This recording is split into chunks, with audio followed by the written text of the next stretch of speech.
to find out what was going on.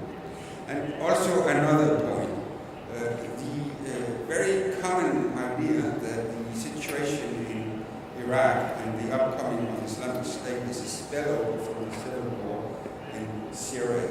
I think you have to take, you have to see that it's actually the opposite way.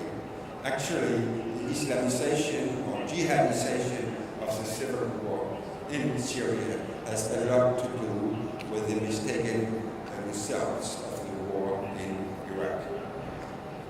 So, I have to check the time. I have time. So,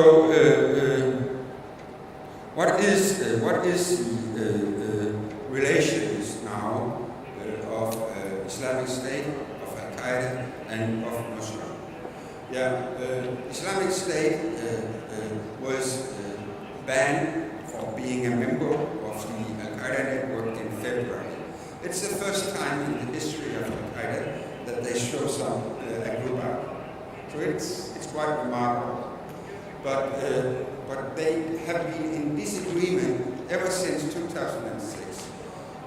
Al-Qaeda leadership did not agree on having the name state as a headline as long as you do not have the capability to build a state. And they were not in agreement with the tactics of Islamic State in Iraq. They didn't want to target the Shia Muslims and their shrines and mosques. They wanted to fight the government in Baghdad and the government and the coalition forces. But they were not in Iraq, and they needed to have a representation. So the quarrels between the leadership in Iraq and the leadership in Al-Qaeda, Pakistan, stayed inside the house in Abbottabad, where Osama bin Laden lived.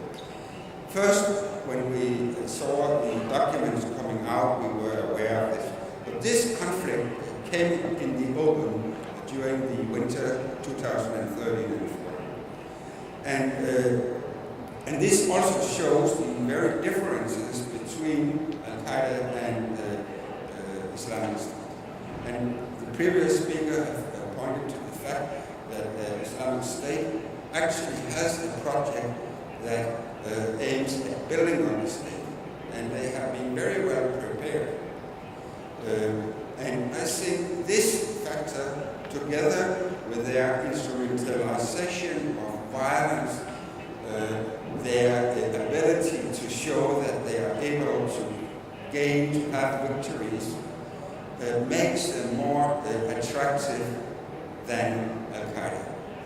Today, young people, prefer to go to the super people in Islamic State instead of going to the losers in Al-Qaeda. Al-Qaeda always presented its ideology in a victim-rebel narrative. We are victims of the West, therefore we do have to do jihad. Islamic State are referring back to the caliphate of 1300 and said we can do that again, and that is what they are trying to do. But these are their strengths, that they are able to do what they say they want to do. And this is also their vulnerability, because it's a very ambitious project and it's a very costly project. So they need to have victories, and I think that is one of the features of the fight about Kobane, because I don't think that Kobane is that strategically important for Islamic State. But it is now important because they would never like to see them have a defeat. So this is very, very symbolic and important. And on the other side, therefore, it's very important to have them thrown out of Kobane. But that's not the only thing. That is concerning victories and losses. The other is, of course, the suppliers. Now they have stolen, robbed banks, they are selling antiquities, they are selling black oil, they are having still support, and all these things. But they will need to have a still bigger influx of funding and of material, and I think this is their vulnerability. So the vulnerabilities of Islamic State today is victories. We need to, the coalition need to avoid that they will have more victims, and then there's more important their supply lines. That and that puts me to the discussion about how big a threat poses Islamic State today for the neighboring countries. As I pointed out, that Islamic State has been very well prepared in organizing all the marginalized and frustrated but competent peoples in Anbar province in Iraq. So it was not something that was done when they went into Mosul, that was done overnight. It has been prepared for years.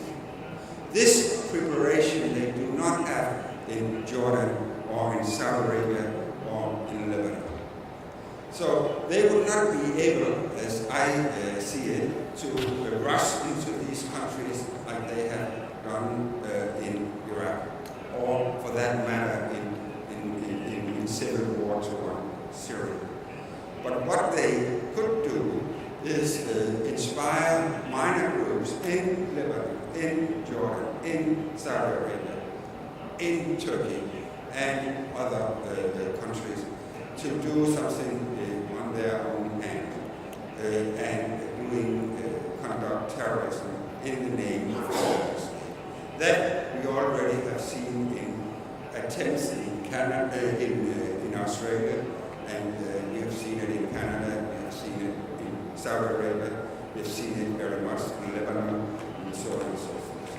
So the threat of Islamic State, I think, is more that they will destabilize even more the region. They will conduct terrorism in the region, but maybe also inspire groups, small groups in our countries in Europe to do something, and this problem will increase at the same time that we increases our confrontation with Islamic State. I mean, the globalization of the threat of Islamic State is due to the globalization of the confrontation with Islamic State after the U.S. started military operation in August 2004. Yes, I think we have to leave the rest for Mr. Andersen. Okay, thank you very much. Thank you Mr. Andersen. Andersen'a teşekkür ediyoruz. Andersen de konuşmasında belki ilk konuşmacıdan bu yana şu anda Ortadoğu'daki en önemli aktörün bir miktar IŞİD, İslam devleti olduğu konusu ortaya çıktı. Andersen aynı zamanda El-Kaide'den sonra IŞİD'in nasıl geliştiğini ve bu oluşumun üç konuşmacı da şunu söylediler, böyle basit bir terör örgütü olmasının dışında toplumsal ve siyasal derinliği olan, tabii şiddeti ciddi yol korkunç şekilde kullanan ama toplumsal ve siyasal bir arka planı olan bir örgütlenme olduğu ve bu aktör önemli bir aktör olarak ortaya çıktığını vurguladılar. Daha önceki üç konuşmacımız tam da bölgeden gelmiyorlardı, belki Türkiye bölgenin bir parçası, ama şimdi davet edeceğim son konuşmacımız aslında üzerine konuştuğumuz bölgeden, Ortadoğu'dan, Irak'tan geliyor. Serdar Aziz, Irak Kürt Bölgesel Yönetimi Tabii Kaynaklar Komitesi danışmanı. kendisini konuşmasını yapmak için davet ediyorum. Buyurun.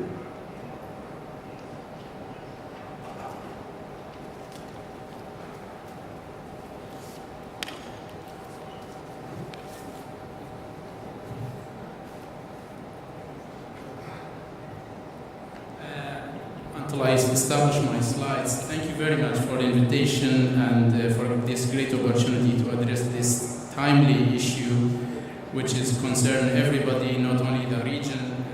It's true that I'm coming very close from the Daesh region-wise, but I think everybody in the world is affected by this issue.